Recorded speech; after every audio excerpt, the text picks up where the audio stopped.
तो बेसिकली ये थे नोट्स हमारे पास, और इसमें हम ये देख लें कि SN1 SN2 का जो मैकेनिज़्म है वो किस तरीके से काम कर रहा है, उन दोनों में क्या बेसिक डिफरेंस है। तो हमारे पास ये आ जाता है elimination reaction, reaction with metals, ये रहा। तो यहाँ पे ये रिएक्शन ऑफ एल्केन्स के अंदर न्यूक्लियोफिलिक सब्स्टिट्यूशन रिएक्शन जिनको हम बोल रहे हैं SN रिएक्शन के नाम से इसको जाना जाता है, इसको जाना जाता है SN रिएक्शन के नाम से। और SN रिएक्शंस दो तरीके की हैं, SN1 और SN2। तो बेसिकली SN1 और SN2 के पीछे का जो मैकेनिज्म है वो काम कैसे करता है। सबसे पहले न्यूक्लियोफिलिक सब्स्टिट्यूशन का बेसिक है कि आपके पास कोई भी एक अल्काइल हैलाइड कंपाउंड होगा। ये मेरा अल्काइल हैलाइड है जिसमें कार्बन इलेक्ट्रोपॉजिटिव है और हेलोजन इलेक्ट्रोनेगेटिव है। इसमें एक न्यूक्लियोफाइल आएगा, न्यूक्लियोफाइल होता है नेगेटिव चार्ज स्पीशी, वो आकर के इस हेलोजन को बाहर निकालेगा, यानी न्यूक्लियोफाइल जगह ले लेगा इस हेलोजन की आकर के। This is known as the nucleophilic substitution reaction. इनको बताते हैं हम न्यूक्लियोफिलिक का सब्स्टिट्यूशन होना, यानी कि हेलोजन को बाहर निकालना और न्यूक्लियोफिलिक को आकर के कनेक्ट हो जाना। तो अगर मैं इनके मैकेनिज्म की बात करूँ SN1 और SN2 को लेकर के, तो जो SN1 वाली रिएक्शंस होती हैं उसमें इनको हम यूनिमोलिकुलर बोलते हैं। SN1 वाली यानी कि S का मतलब है सब्स्टिट्यूशन, N का मतलब है न्यूक्लियोफिलिक, 1 का मतलब है यूनिमोलिकुलर। और जो ये SN1 होती हैं वो बेसिकली कितने स्टेप में चलने वाली है, हमारे पास 2 स्टेप में चलने वाली है। SN1 जो रिएक्शंस होती हैं वो 2 स्टेप रिएक्शंस होती हैं। यूनिमोलिकुलर बोला जाता है लेकिन स्टेप होते हैं 2। और जो SN2 वाली होती हैं वो बाईमोलिकुलर होती हैं लेकिन इसमें स्टेप होता है केवल 1।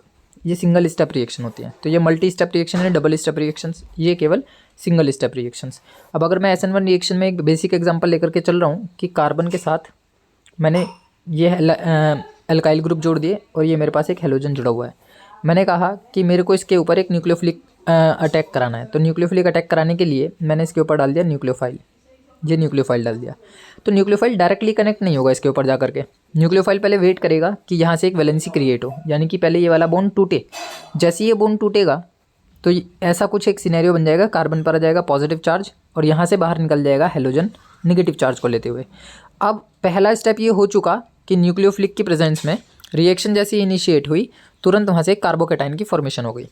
ये जो है जो हमने बनाया एक एल्काइल ग्रुप के ऊपर positive charge, this is known as carbocation. Carbocation के ऊपर अब जब वैकेंसी खाली हो गई, अब जा करके न्यूक्लियोफाइल इस पर अटैक करेगा। सेकंड स्टेप ये है। तो जैसे ये इस पर अटैक करेगा तुरंत यहाँ न्यूक्लियोफाइल कनेक्ट हो जाएगा। तो बेसिकली ये होता है 2 स्टेप मैकेनिज्म। पहले न्यूक्लियोफाइल वेट करता है कि उसके लिए एक वैकेंसी क्रिएट हो जाए। जब वहाँ पर एक वैकेंसी क्रिएट हो जाएगी तब जा करके न्यूक्लियोफाइल अटैक करेगा। तो इसको हम बोल रहे हैं SN1 या फिर यूनिमोलिकुलर रिएक्शन। अब SN2 में क्या होता है, SN2 में वेट नहीं किया करता। न्यूक्लियोफाइल जो होता है वो इतना स्ट्रॉन्ग होता है कि वो आएगा और सीधे हेलोजन को लात मार के बाहर निकालेगा। अब हेलोजन को लात मार के बाहर निकालने का मतलब क्या हुआ, अभी यहाँ पर एक कंपाउंड मैंने लिया हुआ है जिसको हम बोल रहे हैं मिथाइल क्लोराइड CH3Cl। एक न्यूक्लियोफाइल का मैंने अटैक कराया। तो SN2 मैकेनिज्म तब फॉलो होगा जब न्यूक्लियोफाइल पीछे की तरफ से आएगा और अटैक करेगा। मतलब कार्बन ये था, यहाँ हाइड्रोजन कनेक्टेड थे, यहाँ हेलोजन कनेक्टेड था। तो ये न्यूक्लियोफाइल जो भी होगा, चाहे वो कोई भी न्यूक्लियोफाइल हो, वो हमेशा पीछे से आकर के कार्बन पर अटैक करेगा, सामने से नहीं आएगा, हेलोजन के सामने से नहीं आएगा। और जब वो पीछे से आता है तो वो क्या काम करने वाला है, हेलोजन को पीछे सरकाता हुआ इस तरीके से इसके बोन्ड को वीक करता हुआ इसको धीरे धीरे इसके बोन्ड लाइन में से बाहर कर देता है और खुद अपनी जगह बना लेता है, जिसकी वजह से पूरा का पूरा मॉलिक्यूल इन्वर्स हो जाता है, पलट जाता है। कैसे, अभी बोन्ड्स ऐसे थे, OH बाहर है अभी और क्लोरीन जुड़ा हुआ है। अभी पहले क्या होगा कि धीरे धीरे OH पीछे से आकर के अपना बॉन्ड बनाएगा और उसी टाइम पर क्लोरीन का बॉन्ड ढीला होता जाएगा, मतलब कमज़ोर होता जाएगा, वीक पड़ता चला जाएगा, क्योंकि एक न्यूक्लियोफाइल आकर के अपना नया बॉन्ड फॉर्मेशन कर रहा है। और जब ये न्यूक्लियोफाइल यहाँ पर आएगा तो इस न्यूक्लियोफाइल और बॉन्ड न्यूक्लियोफाइल की वजह से ये वाले जो बॉन्ड्स हैं दोनों के दोनों, उनमें क्या आना शुरू हो जाएगा, पीछे की तरफ रिपल्जन आना शुरू हो जाएगा, तो वो बेंड होने शुरू हो जाएंगे। उसी तरीके से जो बैक साइड दी प्लेन बॉन्ड है वो भी क्या हो जाएगा, नीचे की तरफ टिल्ट हो जाएगा। अब ये बन गया मेरा इंटरमीडिएट, इसको हम बोलते हैं ट्रांजिशन स्टेट बेसिकली। अब ट्रांजिशन स्टेट या जो इंटरमीडिएट स्टेट बनी है वो इतनी अनस्टेबल होती है कि इसमें OH इफेक्टिव हो जाता है और क्लोरीन को बाहर निकलना पड़ जाता है अपनी जगह छोड़ करके, जिसकी वजह से ये बॉन्ड वापस से और थोड़े से टिल्ट हो जाते हैं अपनी पोजीशन से और कंपाउंड कुछ इस टाइप का बन जाता है। यानी कि इस कंपाउंड में और इस कंपाउंड में क्या फ़र्क है, एक तो ये एक दूसरे के इन्वर्स हैं, दूसरी चीज़ क्लोरीन की जगह हाइड्रोक्साइड ग्रुप जुड़ा हुआ है। तो ये वाले प्रोसेस को हम बोलते हैं SN1 प्रोसेस या SN1 रिएक्शन। और ये होती है बाईमोलिकुलर और सिंगल स्टेप रिएक्शन। तो SN1 और SN2 को जब कभी भी पूछा जाए तो इस तरीके से हमें ध्यान रखना है। तो यहाँ से हम रिजल्ट दे देते हैं इसमें कि inversion of configuration takes place. जो SN2 है उसके अंदर इन्वर्जन मॉलिक्यूल बनते हैं, जबकि यहाँ पे रेसिमाइजेशन बनता है। रेसिमाइजेशन का मतलब क्या होता है, जितना इसमें डेक्स्ट्रो कंपाउंड बनेगा उतना ही इसमें लीवो कंपाउंड भी बनेगा। यानी कि जो मिरर इमेज भी बन सकती है और एग्जैक्ट इमेज भी बन सकती है जो सेम एज इट इज़ है, लेकिन दोनों का अमाउंट जो होगा वो इक्वल होगा, जिसकी वजह से वो हो जाता है रेसिमिक मिक्सचर और उसको हम बोलते हैं रेसिमाइजेशन। और अगर मैं ये इंपॉर्टेंट है, यहाँ से MCQ और रीजन दर्शन पूछे जाते हैं। जो ऑर्डर ऑफ रिएक्टिविटी है वो सेकंड SN2 रिएक्शंस के लिए वो कितनी होती है, थर्ड हैलाइड की सबसे कम, सेकंड डिग्री हैलाइड की उससे कम, उससे ज़्यादा, 1 डिग्री हैलाइड की उससे ज़्यादा। अगर मैं SN1 में बात करूँ तो 1 डिग्री हैलाइड की ज़्यादा होती है, 2 डिग्री हैलाइड की, मतलब 1 डिग्री हैलाइड की कम होती है, 2 डिग्री हैलाइड की ज़्यादा होती है, 3 डिग्री हैलाइड की उससे ज़्यादा होती है। कहने का मतलब क्या हुआ, अगर मैं यहाँ पे देखूँ जैसे कि हमें कार्बन बनाने हैं, ये कार्बन इससे 3 जोड़े मैंने और यहाँ हैलोजन लगा हुआ है, तो ये 3rd डिग्री हैलाइड हो गया। अगर एक कार्बन से 2 कार्बन जुड़े हुए हैं, एक हाइड्रोजन जुड़ा हुआ है और हैलोजन जुड़ा हुआ है, तो ये हो गया 2nd डिग्री कार्बन। अगर एक कार्बन से केवल एक ही कार्बन जुड़ा हुआ है, बाकी हाइड्रोजन जुड़े हुए हैं और एक हैलोजन जुड़ा हुआ है, तो ये हो गया 1 डिग्री हैलाइड। अब अगर 3rd degree halide, 2 degree halide और 1 डिग्री हैलाइड हमारे पास हो, तो increasing order of the reactivity क्या है, 3rd to 1 SN2 रिएक्शंस के लिए। और SN1 रिएक्शंस के लिए क्या है, जस्ट इसका उल्टा, 1 डिग्री सबसे लेस रिएक्टिव, 2 डिग्री उससे ज़्यादा रिएक्टिव, 3 डिग्री उससे ज़्यादा रिएक्टिव। क्योंकि 3 डिग्री के पास यहाँ पर क्या हो गया, देखो जब हम 3 डिग्री रिएक्टिविटी की बात करते हैं SN1 रिएक्शन में, तो यहाँ पर कार्बन के चारों तरफ का जो क्राइटेरिया होता है वो ज़्यादा घिरा हुआ होता है, यानी कि उसके पास ज़्यादा पॉसिबिलिटी होती है बॉन्ड्स को तोड़वाने की। जबकि 2nd डिग्री में क्या होता है, 1 डिग्री हैलाइड है, 1 डिग्री हैलाइड में चारों तरफ सराउंडिंग जो होती है कार्बन की वो कम होती है और वो आसानी से क्या कर देता है, क्लोरीन को बाहर निकाल करके किसी भी न्यूक्लियोफाइल को अपने ऊपर अटैक करवा लेता है due to the presence of hydrogen. Next हमारे पास आ जाती है ये सिंजेफ रूल पर एलिमिनेशन रिएक्शंस काम करती हैं कुछ। जैसे कि मैंने एक कंपाउंड लिया, मतलब एलिमिनेशन रिएक्शन को हम कैसे समझ सकते हैं, elimination reaction is that in which beta hydrogen of alkyl group, किसी भी अल्काइल ग्रुप का जो बीटा हाइड्रोजन होता है वो किसी हाइड्रोक्साइड ग्रुप से या किसी अल्कोहल ग्रुप से क्या हो जाए, रिप्लेस हो जाए। तो ऐसी रिएक्शंस को हम बोलते हैं एलिमिनेशन रिएक्शन। अब अल्फा और बीटा का क्या रोल है यहाँ पे, मैंने एक कंपाउंड लिया C2H5Cl। इस C2H5Cl को अगर मैं बनाता हूँ तो ये कुछ ऐसा बनेगा, यहाँ पे हाइड्रोजन्स कनेक्ट होंगे। अब ये वाला जो कार्बन है, फर्स्ट वाला जो क्लोरीन के साथ कनेक्टेड है, that is known as alpha carbon. और अल्फा कार्बन से जो कार्बन कनेक्ट है वो क्या कहलाया, बीटा कार्बन। अल्फा कार्बन के दोनों हाइड्रोजन क्या कहलाएंगे, अल्फा हाइड्रोजन, और बीटा कार्बन के तीनों हाइड्रोजन क्या कहलाएंगे, बीटा हाइड्रोजन। तो हमने एक कंपाउंड उठा लिया, ये रहा C2H5 और हैलोजन, तो ये इथाइल हैलाइड है। बेसिकली ये जो कंपाउंड है वो क्या है, कार्बन पे ये रहे, ये हाइड्रोजन कनेक्टेड हैं, ये मेरे पास एक हैलोजन जुड़ा हुआ है। अब होगा क्या कि इसके सामने कोई एक न्यूक्लियोफाइल आएगा, वो न्यूक्लियोफाइल किसी अल्कोहलिक ग्रुप का होगा, यानी कि KOH हो सकता है या फिर NaOH हो सकता है। यहाँ से तुम्हें OH ग्रुप मिलेगा।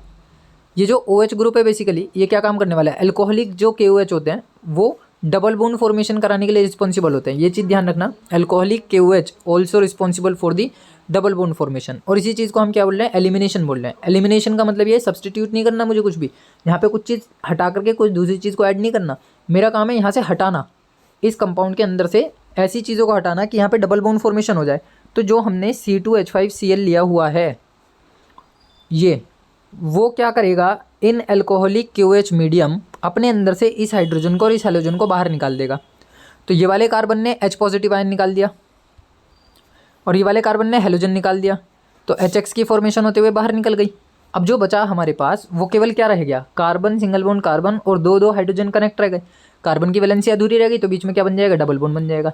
तो इसको हम बोलते हैं बीटा एलिमिनेशन, कि बीटा कार्बन से क्या निकल जाए, हाइड्रोजन निकल जाए, और अल्फा कार्बन से क्या निकल जाए, जो हमारा फंक्शनल ग्रुप है या जो उस पर ग्रुप काम कर रहा है, रिएक्टिव ग्रुप काम कर रहा है, वो बाहर निकल जाए और बीच में क्या हो जाए, carbon to carbon double bond formation हो जाए। इसको हम बोलते हैं बीटा हाइड्रोजन का एलिमिनेशन या फिर नॉर्मल बीटा एलिमिनेशन रिएक्शन। अब in case of more than one product, अब ऐसी कई रिएक्शंस आ जाती हैं जिनमें एक से ज़्यादा प्रोडक्ट बन जाए, तो उस केस में काम करता है सिंजेफ रूल। सिंजेफ रूल क्या स्टेट करता है, पहले हम इसकी रिएक्शन देख लें कि देखो जैसे मेरे पास ये एक अनसिमेट्रिकल एल्कीन है, वो तो जो एग्जांपल हमने लिया वो भी एक अनसिमेट्रिकल एल्कीन का ही था, लेकिन यहाँ पर एक बड़ा मॉलिक्यूल हमने लिया है जिसमें पेंटीन हम कंसिडर कर रहे हैं। 1 2 3 4 5 कार्बन का एक कंपाउंड ले लिया और 2 कार्बन में बीच में डबल बॉन्ड लगा दिया, जिसका नाम हो गया पेंट 2 इन। अच्छा, लेकिन ये हम देखेंगे किसके लिए, अल्काइल हैलाइड के लिए हमें देखना है। ये तो हमारा मेन प्रोडक्ट हो गया जिसमें दो तरीके के प्रोडक्ट बनते हैं। एक मेजर, क्योंकि बीटा एलिमिनेशन में क्या हो रहा है, डबल बॉन्ड की फॉर्मेशन हो रही है, तो मैंने एक कंपाउंड लिया बड़ा वाला, ये क्या नाम हो गया इसका, 2 ब्रोमोपेंटेन कह लो या पेंटाइल ब्रोमाइड कह लो, कुछ भी नाम कह सकते हैं। तो ये मैंने जो कंपाउंड ले रखा है 2 ब्रोमोपेंटेन, दूसरे नंबर पे हेलोजन जुड़ा हुआ है, ये CH3 है, ये CH हो गया, CH2 CH2 CH3 हो गया। अब मैं इसको क्या कर रहा हूँ, जैसे ही मैं इसको अल्कलाइन इसमें KOH के मीडियम में डालता हूँ तो यहाँ पर 2 तरीके के प्रोडक्ट बनने की पॉसिबिलिटी होती है। इसको हम बोलते हैं एनडी हाइड्रोजन हेलोजिनेशन रिएक्शन, एनडी hydro halogenation reaction. Saytzeff rule में जो रिएक्शन चलती है बीटा एलिमिनेशन के नाम पे, वो इन डिहाइड्रो हेलोजिनेशन रिएक्शन कहलाती है। होगा क्या कि इस पूरे मॉलिक्यूल के ऊपर OH ग्रुप काम करने वाला है। OH ग्रुप का काम यहाँ पे क्या है, कहाँ से प्रोवाइड हो रहा है, वो KOH से प्रोवाइड हो रहा है, और KOH का काम क्या होता है, डबल बॉन्ड की फॉर्मेशन कराना और हेलोजन और हाइड्रोजन को हटाना। तो सीधा सीधा एक बार ये वाला ब्रोमीन और ये वाला हाइड्रोजन हट जाएगा, या तो आप ये वाला हटा लो दोनों, या फिर क्या काम करो, जैसे ही ये वाला ब्रोमीन हटाओगे तो यहाँ से एक H हटाना पड़ेगा तुमको, डबल बॉन्ड फॉर्मेशन हो जाएगी। कैसे, क्योंकि एक H कम हो जाएगा तो ये बचेगा CH, और यहाँ पे पहले से क्या है CH, दोनों के बीच में क्या लग जाएगा, डबल बॉन्ड लग जाएगा। तो ये वाला जो प्रोडक्ट बनता है वो होता है मेजर, यानी परसेंटेज में ज़्यादा बनता है। लेकिन अगर मैं यहीं की यहीं इस काम को कराता हूँ कि मैंने क्या किया, ये वाला ब्रोमीन हटा दिया और ये वाला H हटा दिया, तो यहाँ पे बनेगा CH डबल बॉन्ड CH2। ये जो प्रोडक्ट होता है वो माइनर होता है, यानी कि लेस परसेंटेज में बनता है। तो सिंजेफ रूल ये कह रहा है कि in dehydro halogenation reactions the alkene with the greater number of alkyl groups, ऐसी एल्कीन ढूंढो जिसमें एल्काइल ग्रुप ज़्यादा है, attach to the double bonded carbon atom is preferably formed. हमेशा वो वाला ज़्यादा बनेगा जिसमें ज़्यादा अल्काइल ग्रुप कनेक्टेड हो डबल बॉन्ड वाले कार्बन के साथ। तो इस वाले ग्रुप के अंदर अगर मैं देखूँ, इस डबल बॉन्डेड कार्बन्स के साथ जो अल्काइल ग्रुप जुड़ा हुआ है उसमें CH3 है, और यहाँ पे जो डबल बॉन्डेड कार्बन एटम है उसके साथ जो अल्काइल ग्रुप जुड़ा हुआ है वो CH3 है। तो बल्कि ग्रुप होगा ये और लेस बल्कि ग्रुप होगा ये, इसलिए माइनर प्रोडक्ट कम वाला बनता है और मेजर प्रोडक्ट ज़्यादा वाला बनता है। ये है सिंजेफ रूल बीटा एलिमिनेशन रिएक्शन के लिए जो कंसीडर किया जाता है। रिएक्शन विद मेटल्स में एक ये रिएक्शन आ जाती है इसमें, कि करी थी वैसे हमने भी, कि अल्काइल हैलाइड्स की रिएक्शन जब हम मैग्नीशियम के साथ कराते हैं in presence of dry ether, तो वो सीधा सीधा अपनी जगह बना लेते हैं इनके बीच में जाकर के, क्योंकि मैग्नीशियम के पास 2 वैलेंसी होती है, तो वो अल्काइल ग्रुप की एक वैलेंसी को यहाँ सेटिस्फाई कर रहा है और ब्रोमीन की एक वैलेंसी को यहाँ सेटिस्फाई कर रहा है और अपनी 2 वैलेंसीज भी सेटिस्फाई करा रहा है, जिसको हम बोलते क्या है, ग्रिग्नार्ड रिएजेंट GR। ये अल्काइल ग्रुप कुछ भी हो सकता है, ये हेलोजन कुछ भी हो सकता है। तो basically RMgX is the general formula of alkyl magnesium bromide या फिर ग्रिग्नार्ड रिएजेंट।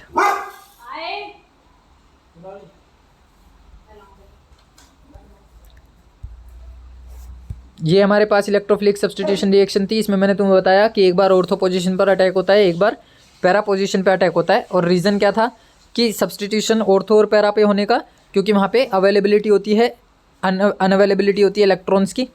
भाई पैरा पोजीशन पर ज़्यादा क्यों होगी, क्योंकि इलेक्ट्रॉन डेंसिटी कम रहती है, जबकि ऑर्थो पोजीशन पर डेंसिटी ज़्यादा रहती है, जिसकी वजह से रेजोनेटिंग स्ट्रक्चर्स बन जाती हैं और रेजोनेंस क्रिएट हो जाता है।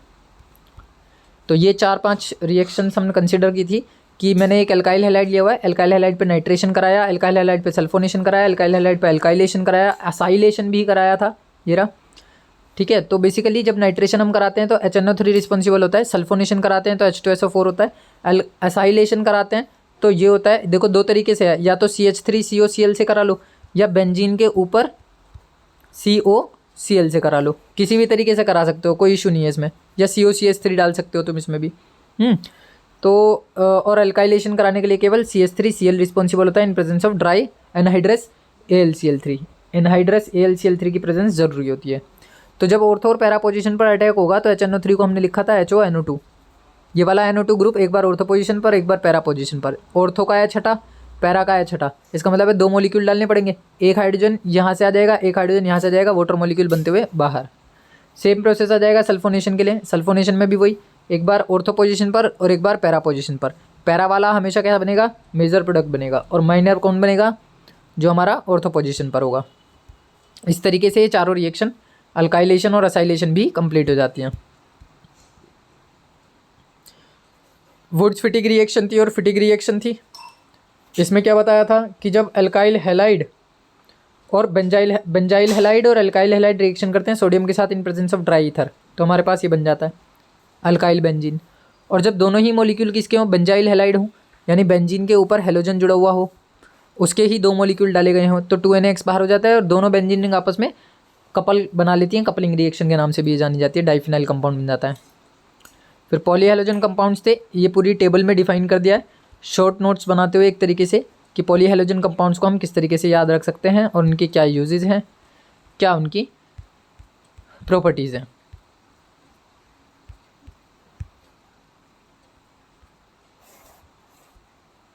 इसके अलावा एक ही रिएक्शन थी यहाँ पे, सैंडमेयर रिएक्शन पढ़ाई भी थी कि ये बेसिकली अमीन पर चलती है। अमीन का मतलब है अमोनिया हमने यहाँ पर लिया है, जिसमें प्राइमरी अमीन कंसिडर होती है NH2। प्राइमरी अमीन इस रिएक्शन के लिए रिस्पॉन्सिबल होती है। एनिलीन हम इसको बोलते हैं, केमिकली इसका नाम होता है एनिलीन। ये एनिलीन जो है NaNO2 और HCl के साथ रिएक्शन करती है। ये पेयर इसमें यूज़ किया जाता है NaNO2 और HCl का, सैंडमेयर रिएक्शन के अंदर NaNO2 और HCl का। यहाँ पे हमने HX लिखा है तो वो डायजोटाइजेशन बना देगा। बेसिकली इसको डायजोटाइजेशन रिएक्शन के नाम से भी जानते हैं क्योंकि इसमें डायजोनियम सॉल्ट की फॉर्मेशन होती है। लेकिन याद हमेशा रखना है कि X जो हो सकता है वो ज़्यादा से ज़्यादा बस क्लोरीन या ब्रोमीन हो सकता है, ना तो फ्लोरीन होगा ना आयोडीन होगा। आयोडीन कराने के लिए ये वाला कंपाउंड पॉसिबल नहीं होता, यहाँ पे रखा जाता है KI। सारी रिएक्शंस ये मैंने PPT में समझाई भी थी, इंपॉर्टेंट है सारी रिएक्शंस फॉर दी कन्वर्जन्स। एक सीरीज स्टार्ट हो रही है हमारी जिसमें हम रिएक्शंस की कन्वर्जन बताते हैं कि कौन से कंपाउंड को हम किस कंपाउंड में किस तरीके से कन्वर्ट कर सकते हैं, तो ये सारी चीज़ें वहीं पर यूज़ की जाएंगी। तो जब एनिलीन के ऊपर NaNO2 और HCl डाला जाता है in presence of 273 to 278 kelvin temperature, तो यहाँ से ये जो रिप्लेसेबल हाइड्रोजन है वो अलग हट जाते हैं। ये रिप्लेसेबल हाइड्रोजन कैसे अलग हटेंगे, यहाँ से ये जो नाइट्रोजन है वो कनेक्ट हो गया किसके साथ जाकर के N के साथ, तो ये तो बन गया N2। यहाँ से जो X है वो निकल गया, वो जुड़ गया N2 के साथ क्योंकि N2 पॉजिटिव चार्ज होगा, X हेलोजन नेगेटिव चार्ज होगा, यानी नाइट्रोजन अपना इलेक्ट्रॉन किसको दे देगा, हेलोजन को दे देगा। अब हमारे पास क्या बचा, 2 H बचे यहाँ से, एक H बचा यहाँ से और ऑक्सीजन बचे यहाँ से और N बचा यहाँ से, Na बचा यहाँ से। ये सब आपस में रिएक्शन करके क्या बना लेंगे, अपना प्रोडक्ट बना लेंगे जिसको हम NaOH या H2O के नाम से भी जान सकते हैं। नेक्स्ट इसी में ये आ जाती है कि अगर मैं बेंजीन डायजोनियम क्लोराइड पे जो बना है इसके ऊपर क्या डाल दूँ, पोटेशियम आयोडाइड डाल दूँ, तो पोटेशियम आयोडाइड क्या करने वाला है, KX जो है वो बाहर निकल जाएगा, नाइट्रोजन गैस जो है वो बाहर निकल जाएगी और आयोडीन जा करके प्लेस ले लेगा। तो बेसिकली इसलिए सब्स्टिट्यूशन रिएक्शन के अंदर कंसिडर होते हैं।